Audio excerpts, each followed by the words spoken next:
Par la suite, nous allons continuer toujours avec notre exercice parlant de la cardioïde. Nous étions à la question 4 dans la vidéo précédente. C'était elle demandait, cette question faisait allusion au rayon de courbure de la trajectoire. Nous allons donc déterminer le rayon de courbure de notre trajectoire.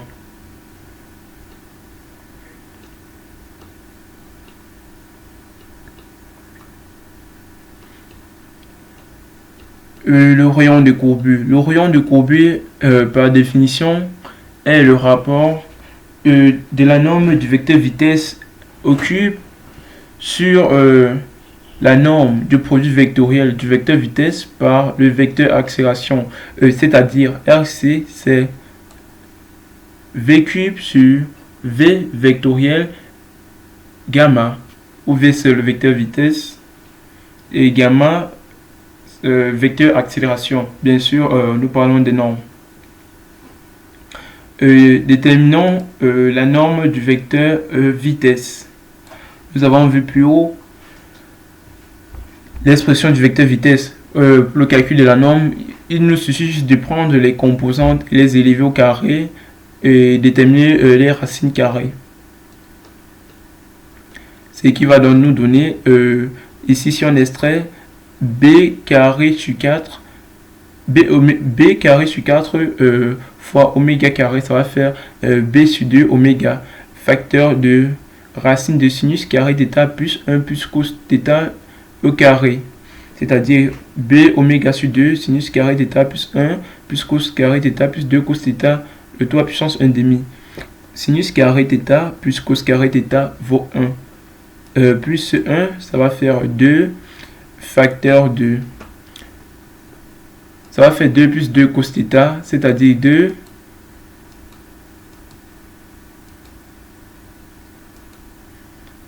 c'est-à-dire b oméga sur 2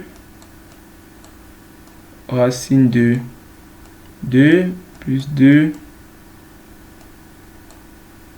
cos θ. Or, 2 plus 2 cos θ, c'est encore 2 facteur de 1 plus cos θ.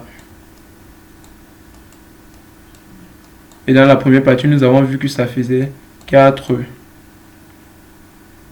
cos carré θ sur 2.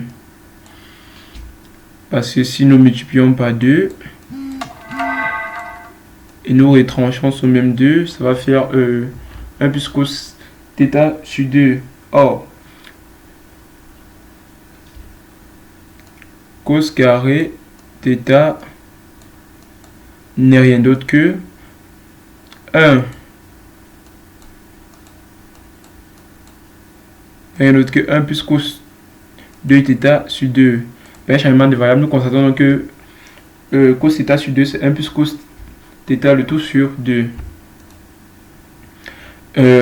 D'où la vitesse du point P dans le repère R est donnée par l'expression Vp par rapport à R égale B oméga cos θ.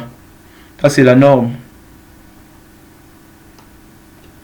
Nous passons à la norme du vecteur accélération du point P dans le repère R. De même,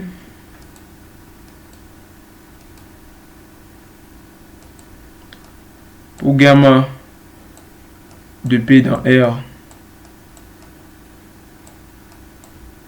égale,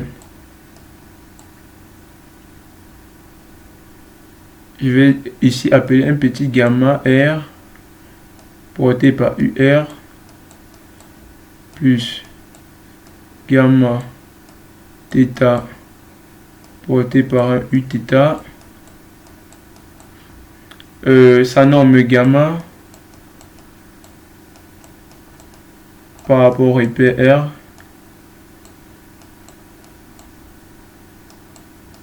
n'est rien d'autre que gamma R au carré plus gamma θ 2 à la puissance 1 demi. Or, cet élément a déjà été calculé. Et c'était B cos θ plus B sur 2 oméga carré. Et celui-ci, c'était B oméga carré sinus θ. Ce qui nous permet donc d'écrire que l'accélération du point P est égale à B sur 2 oméga carré, B oméga carré sur 2 facteur de 8 cos carré θ sur 2 plus 1 à la puissance 1 demi. Nous allons à ce niveau exprimer la vitesse et l'accélération comme fonction de R.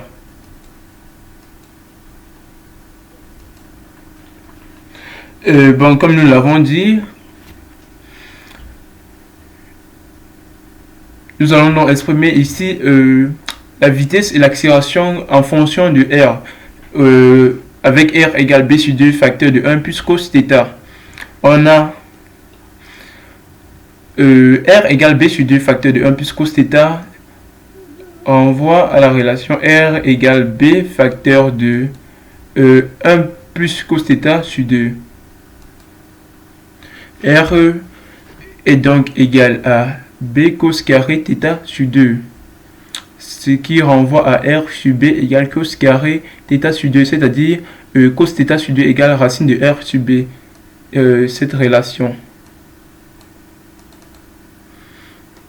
Ainsi, notre vitesse devient donc B oméga cos θ sur 2, qui est égal à B oméga racine de R sur B, qui est encore égal à oméga racine de B carré fois R sur B, c'est-à-dire oméga racine de BR.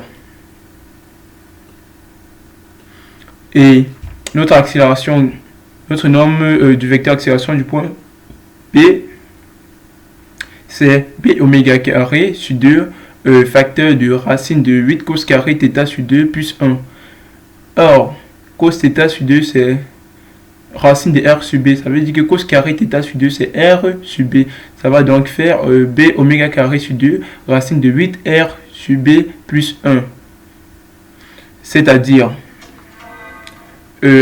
notre accélération sera donc égale à oméga carré sur 2 racine de BR carré B carré R sur B plus B carré, c'est-à-dire oméga carré sur 2 racine de BR plus B carré. Ainsi, notre produit vectoriel VP fois VP par gamma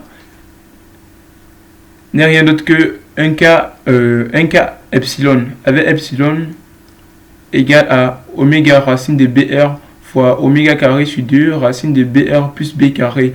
Pourquoi K? Notre vitesse, le produit vectoriel de notre vitesse par notre accélération sera orienté suivant la direction K. Car V et gamma sont contenus dans le plan YOZ. Après simplification, donc, nous avons l'expression V vectoriel gamma égale oméga cube B sur 2 racine de R carré plus BR suivant K. C'est-à-dire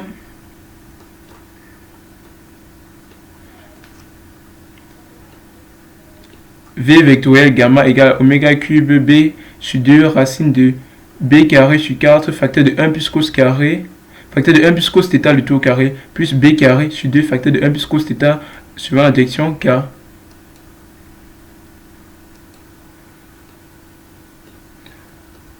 Il s'ensuit donc que le vecteur vitesse vectoriel, le vecteur accélération, c'est oméga cube fois B carré sur 2 racine de 2 fois racine de 1 plus cos θ plus 1 demi facteur de 1 plus cos carré θ plus 2 cos θ porté par K. Après réduction, on aboutit à l'expression V vectoriel gamma égale 3 demi fois B carré fois oméga cube fois cos carré θ sur 2 suivant K. Le module va donc donner 3 demi fois B carré fois oméga cube fois cos carré θ sur 2.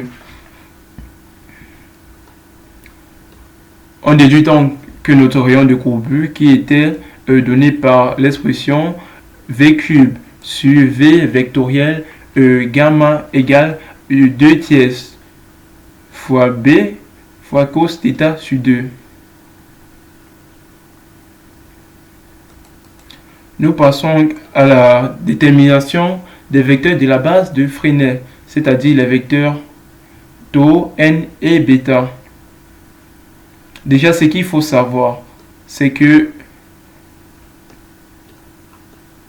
dans cette disposition tau n bêta, tau vectoriel n donne bêta, n vectoriel bêta donne tau, et si on inverse au sens, c'est-à-dire si on commence à lire dans ce sens en disant par exemple bêta vectoriel n, nous allons obtenir moins tau.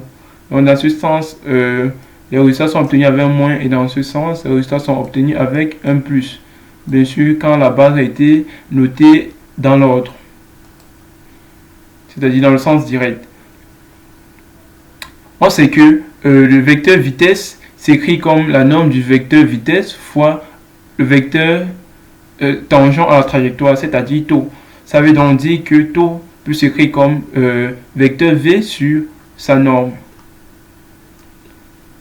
Alors, en remplaçant chaque élément par sa valeur, nous avons donc v qui s'écrit comme ce terme du numérateur et sa norme, celle du dénominateur.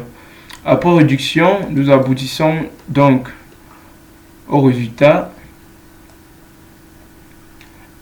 tau égale moins sinus θ sur 2 UR plus cos θ sur 2 Uθ. Nous continuons avec le vecteur n.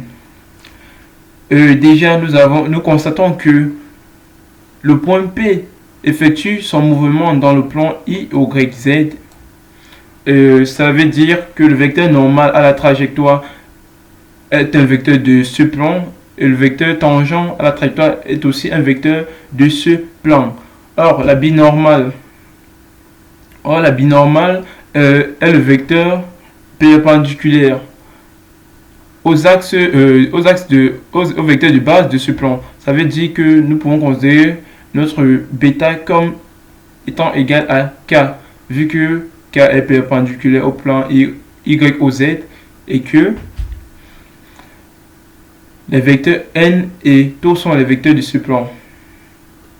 Et comme j'ai dit plus haut, quand nous sommes dans une base telle que celle-ci, nous avons ces relations.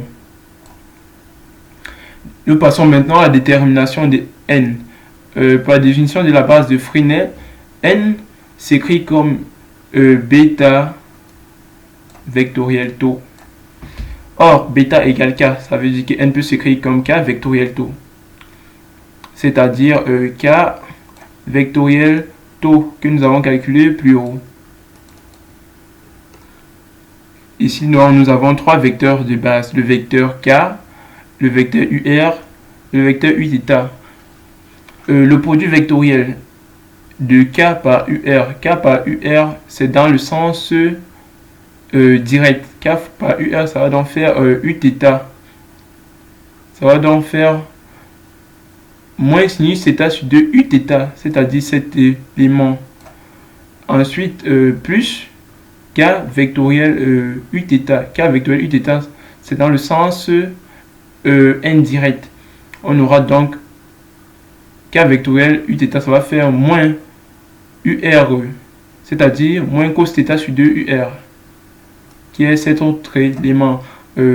En somme, nous avons donc nos vecteurs. Nous avons donc nos vecteurs comme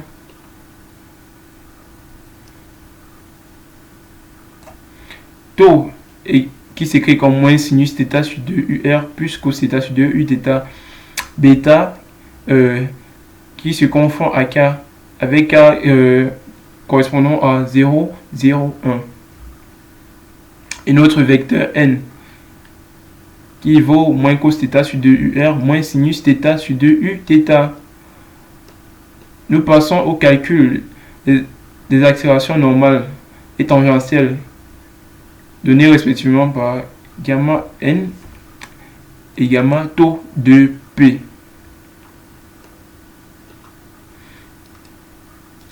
Par définition de l'accélération en coordonnées curvilignes, par définition de l'accélération dans la base de Fresnel, nous avons accélération gamma égale V carré sur REC avec REC le rayon de courbure porté par taux plus dérivée de la vitesse par rapport au temps plus la dérivée de la vitesse par rapport au temps porté par porté par taux. Ici c'est porté par taux et là c'est porté par n. Et là c'est porté par n. Or cette déclaration s'écrit encore comme S point carré car la vitesse correspond à ds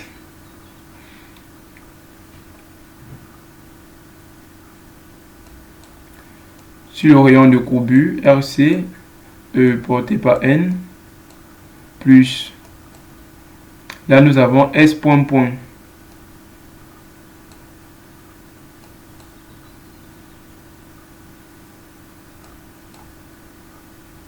porté par taux.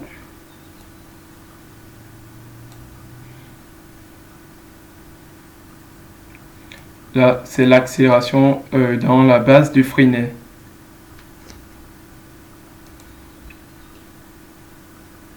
C'est écrit ici plus bas. Bien sûr, avec x, le s qu'on a déterminé à la question 2, c'est-à-dire 2b sinus θ sur 2. Pour la dernière question, l'équation de la trajectoire θ t avec v égale k dans la vitesse constante.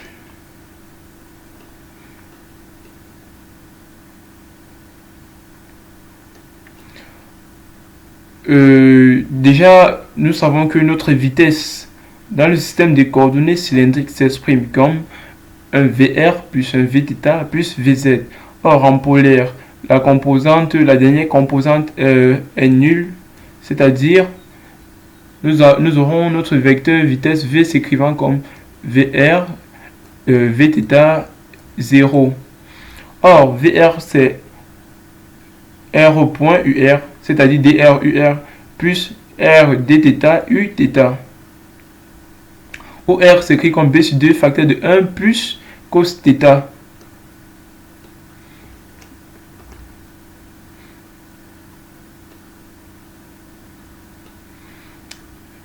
Nous tirons donc, nous établissons la relation, l'expression de V, du vecteur vitesse.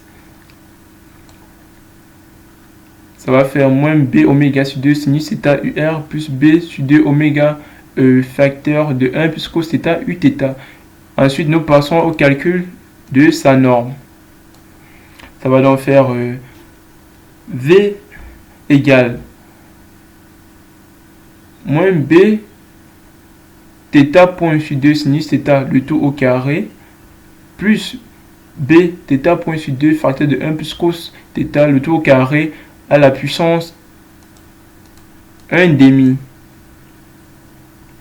qui va nous donner un certain B oméga cos θ sur 2. Or, nous avons dit que le module du vecteur vitesse était constant, c'est-à-dire V égale un certain K. Pour V constant, V égale à V0 égale à V dt égale à T plus dt. Ainsi, à T égale 0, nous avons donc V0 égale 1 R est-il 2 fois K fois dθ sur dt. Là, nous tirons l'élément dθ qui va s'écrire comme V0 R est-il 2 fois K dt, c'est-à-dire θ, t égale V0t fois K fois R tilde. Je tiens donc à remercier tous ceux qui ont pu suivre la vidéo jusqu'à la fin. Pour ceux qui ne sont pas encore abonnés, n'hésitez pas à le faire et laissez bien sûr vos avis en commentaire. Et on se dit à plus pour une prochaine séance.